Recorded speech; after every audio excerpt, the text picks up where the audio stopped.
تاریخ کے وہ 3 سال جنہوں نے زمین کو لہو سے رنگ دیا اور حق و باطل کا فرق ہمیشہ کے لیے واضح کر دیا۔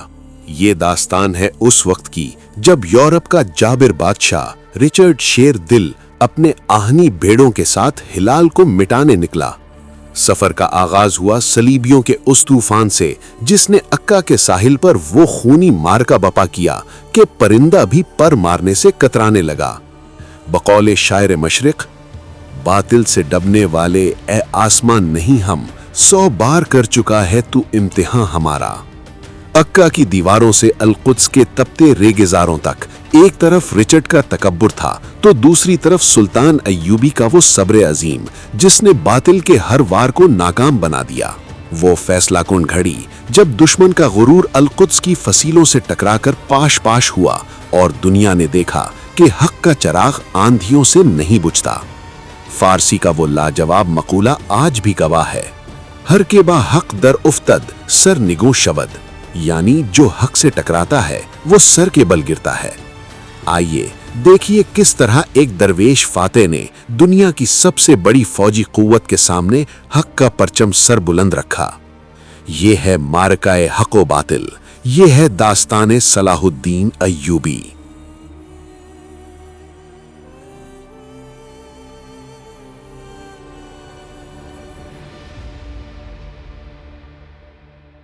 اٹھاسی طویل سال، یہ محض وقت کا گزرنا نہ تھا بلکہ تاریخ عالم کے سینے پر ایک بوجھ تھا۔ بیت المقدس کی فضائیں سسک رہی تھیں، مسجد اقصی کی محرابیں اپنے وارثوں کو پکار رہی تھیں اور منبر رسول کی لکڑی ہجر کی آگ میں تپ رہی تھی۔ عیسائیوں نے 1099 میں جب اس مقدس شہر پر قبضہ کیا تھا تو مسلمانوں کے خون سے گھٹنوں تک دریا بہا دیے تھے۔ لوگ کہتے تھے کہ شاید اب ابابیل نہیں آئیں گے، شاید اب کوئی صلاح الدین نہیں اٹھے گا، مگر تاریخ کا دھارا بدلنے والا تھا۔ بقول شاعر، کافر ہے تو شمشیر پہ کرتا ہے بھروسہ، مومن ہے تو بے تیغ بھی لڑتا ہے سپاہی۔ 4 جولائی 1187 کو حطین کے ریگزاروں میں سلطان صلاح الدین ایوبی نے صلیبی غرور کو خاک چٹا دی تھی۔ صلیبیوں کی عسکری قوت کا جنازہ نکل چکا تھا، لیکن سلطان کی منزل ابھی دور تھی۔ ان کی نظریں بیت المقدس کے سنہری گنبد پر جمی تھیں۔ انہوں نے اپنے جانشاروں سے کہا، خدا کی قسم، جب تک اقصی آزاد نہیں ہوتی مجھ پر نیند حرام ہے۔ یہ وہ وقت تھا جب دشمن بھیگی بلی بنا ہوا تھا اور مسلمانوں کا جوش آسمان سے باتیں کر رہا تھا۔ ستمبر کی 20ویں تاریخ تھی جب ایوبی منجنیقوں نے القدس کی فصیلوں کو گھیرے میں لے لیا۔ فضا اللہ اکبر کے نعروں سے لرز اٹھی۔ صلیبی سپہ سالار بیلین نے سمجھا تھا کہ شاید وہ لوہے کے چنے چبوا دے گا، مگر اسے کیا خبر تھی کہ سامنے وہ ہستی ہے جو چٹان کی طرح مضبوط اور طوفان کی طرح تند و تیز ہے۔ دیواروں پر سنگ باری ہوئی، منجنیقوں نے آگ اگلی اور بالآخر صلیبیوں کے حوصلے برف کی طرح پگھل گئے۔ انہوں نے امان مانگی اور شہر کی چابیاں سلطان کے قدموں میں ڈھیر کر دیں۔ پھر وہ مبارک گھڑی آئی جس کا انتظار صدیوں سے تھا۔ 2 اکتوبر 1187، جمعہ کا بابرکت دن اور 27 رجب کی وہ معراج والی رات، سلطان عرب و عجم صلی اللہ علیہ وسلم کے امتی نے فاتح بن کر القدس میں قدم رکھا۔ دنیا نے وہ منظر دیکھا جو چشم فلک نے کبھی نہ دیکھا تھا۔ جہاں عیسائیوں نے خون کی ندیاں بہائی تھیں، وہاں صلاح الدین نے عفو و درگزر کی وہ مثال قائم کی کہ دشمن بھی پکار اٹھے، کاش ہم بھی مسلمان ہوتے۔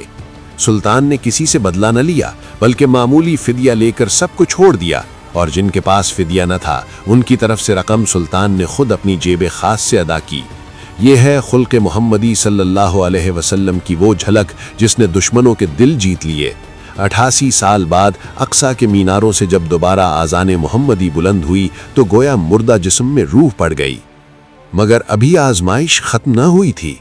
القدس چھن جانے کی خبر جب یورپ پہنچی تو وہاں زلزلہ آ گیا۔ پوپ اربن صدمے سے وفات پا گیا اور پورا یورپ بغلے جھانکنے کے بجائے انتقام کی آگ میں جلنے لگا۔ اب میدان کارزار میں 3 بڑے جابر بادشاہ اترنے والے تھے۔ انگلستان کا رچرڈ شیر دل، فرانس کا فلپ اور جرمنی کا فریڈرک۔ گویا اب سمندروں کا رخ موڑنے کی کوشش کی جا رہی تھی۔